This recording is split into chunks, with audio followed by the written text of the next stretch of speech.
Sumainyo ang Panginoon. At sumayo rin. Ang mabuting balita ng Panginoon ayon kay San Mateo. Papuri sa iyo, Panginoon.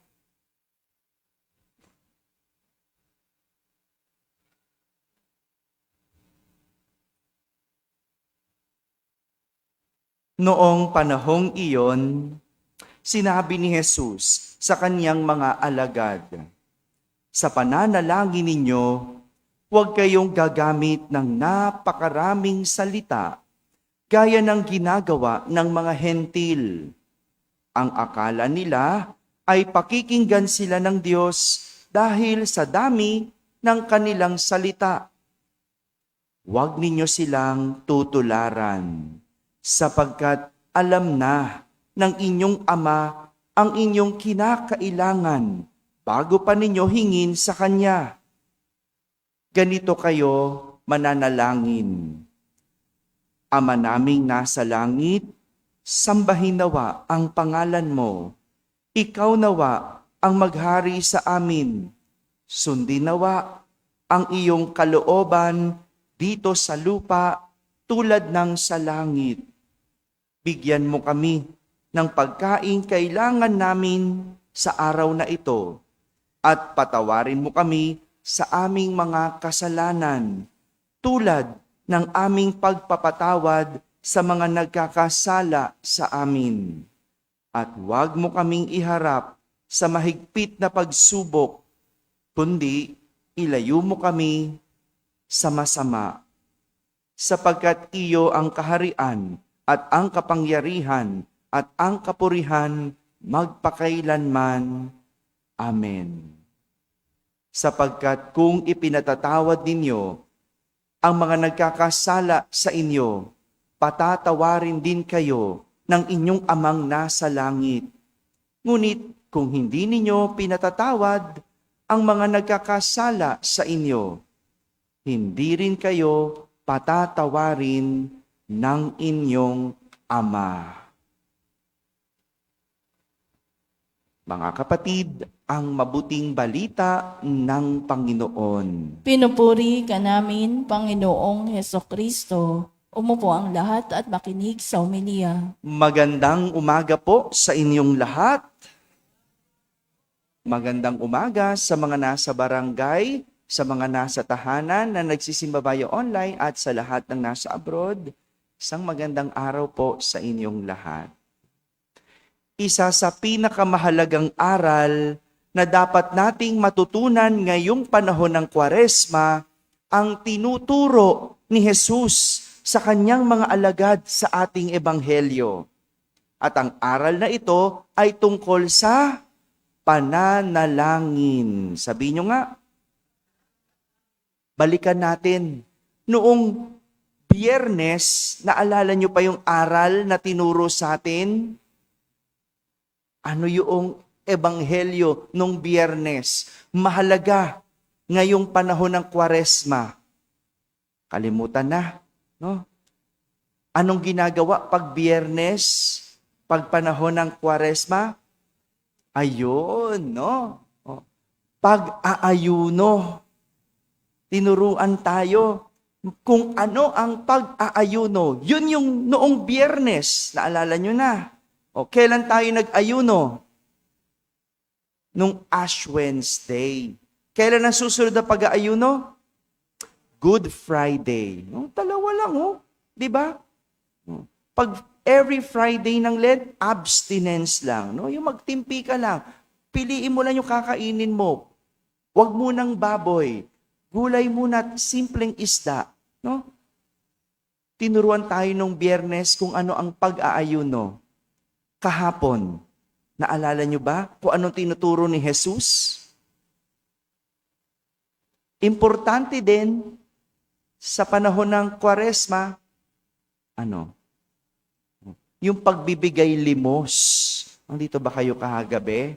Wala, no? Wala ba kayo kagabi? Pang umaga kayo, no? Wala tayong misa kahapon, no? Tinuruan ni Jesus ang mga tao tungkol sa paglilimos. Ano yun? Di ba? Yung bigyan mo ng damit, ang walang damit, ang hubad.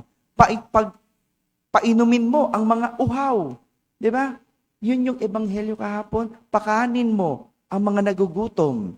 Pagbibigay limos. At ngayon naman, tinuturo ni Jesus ang pinakamahalaga na dapat nating huwag kalilimutan ngayong panahon ng Kwaresma. At syempre, kahit hindi Kwaresma, ito ang pananalangin, ang magdasal. Maganda ang panalangin na tinuturo ni Jesus dahil una pa lang, tinuturo na niya sa atin na ang Diyos ay isang ama. Ang Diyos ay isang magulang.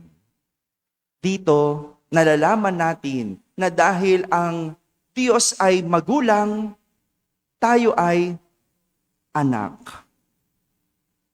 Tama ba? Simula pa lang, ama namin. Wala ka pang ibang binabanggit, kundi ang salitang ama. Una pa lang, sinasabi sa'yo, siya ang magulang. At sinong anak? Tayo. Tayo ang anak. Ang ganda dahil binabahagi ni Jesus ang kanyang ama sa atin. Di ba maganda yon? No? Yung pag magkakaibigan kayo, pag dumalaw ang mga kaibigan sa bahay ninyo, di ba? Yung binabahagi mo na yung mga kaibigan mo, ituturing ding magulang. Yung magulang mo. Kaya nga, yung mga magulang, kahit hindi nila anak, yung mga kaibigan ng kanilang anak, ganun ang turing. Ganun ang malasakit. Kasi binabahagi mo. Ginagawa mong parte yung mga kaibigan mo sa iyong pamilya. At ibig sabihin ng pagtawag sa ama namin, ibig sabihin tayo ay may magulang. At ang magulang ay Diyos. Ay Diyos. Kaya naman, si Jesus ay ang ating kapatid. Kapatid si Jesus. At bilang kapatid natin si Jesus, ganun na lang din ang abot-abot na malasakit sa atin. Di ba ganyan ang magkakapatid? Dapat nagmamalasakitan, tama? Ba't di kayo makasagot? Di ba ganyan yung mga kapatid nyo? No? Pag malalaki na, di ba? Kanya-kanya na. Ganyan ang mga ibang magkakapatid. No? Pag meron ng sariling pamilya, ay wala nang pakialam sa magulang. Wala nang pakialam sa kapatid. Bakit? May sarili na akong pamilya. Hindi na kayo obligasyon ko. Ganun ba yon? Ang kapatid ba humihinto kapag nag-asawa ka na? Hindi ba? Kapatid ka pa rin naman. Si Jesus, ating kapatid. At bilang kapatid, siya'y may malasakit. Kaya nga siya'y nangangaral, nagtuturo. Ganyan ang kapatid. Nangangaral, nagtuturo. Kapag ang kapatid ay naliligaw, tinuturuan. Kapag ang kapatid ay napapariwara, ginagabayan. Kapag ang kapatid ay gumagawa ng masama, tinatama. Dapat ganun. Dahil ganun si Jesus sa atin bilang kapatid. Una, ang Diyos ay ama namin, ama natin. Pangalawa, si Jesus ay ating kapatid. At dahil ang Diyos ay ating ama, ibig sabihin, pwede tayong humiling. Pwede tayong humingi. Di ba dapat ganon, Liam? Sa nanay humihingi, sa nanay humihiling, ang nanay ang nagbibigay, ang tatay ang nagbibigay. Hello? Ganon ba yon? Ganon dapat yon. Kaya mga magulang, ang pagiging magulang, hindi lang basta hinahangad o ginugusto. Tanungin mong sarili mo, kaya ko ba maging magulang? Nung linggo, nagbinyag na naman ako. Ang nanay, nung bininyagan ko, 16 years old. Kung titignan ko, no, kaya ba nito maging ina? Kaya ba nito? Of course, no, mahirap husgahan. Pero napapaisip ka, sa isang teenager, kailangan mo nang ibigay lahat sa iyong anak. Kailangan mo nang magsakripisyo sa iyong anak. Kaya mag-ingat mga magulang. Ang pagiging magulang, hindi lang ginugusto. Tinatanong, kaya ko ba? Dahil ang magulang, siya ang nagbibigay. Gaya ng panalangin ni Jesus, pwede tayong humingi. Kaya nga ang sabi, bigyan mo kami ng aming kakanin sa araw na ito. Hingi ka. Humiling ka. Pero hindi naiiwan sa paghingi. Hindi natatapos sa hiling dahil meron kang kailangan gawin. Kaya nga, ang sinasabi natin sa Ingles, give and take. Tama? Ano una? Give. Bago ka mag-take. No? So bago mo kunin ang hinihiling mo, bigay ka muna. Bigay ka muna. Kaya nga, sa unang parte ng panalangin, anong sabi ng turo ni Jesus? Sundin ang loob mo dito sa lupa para nang sa langit. Ganyan. Ganyan dapat bilang anak, marunong sumunod. Susunod ka.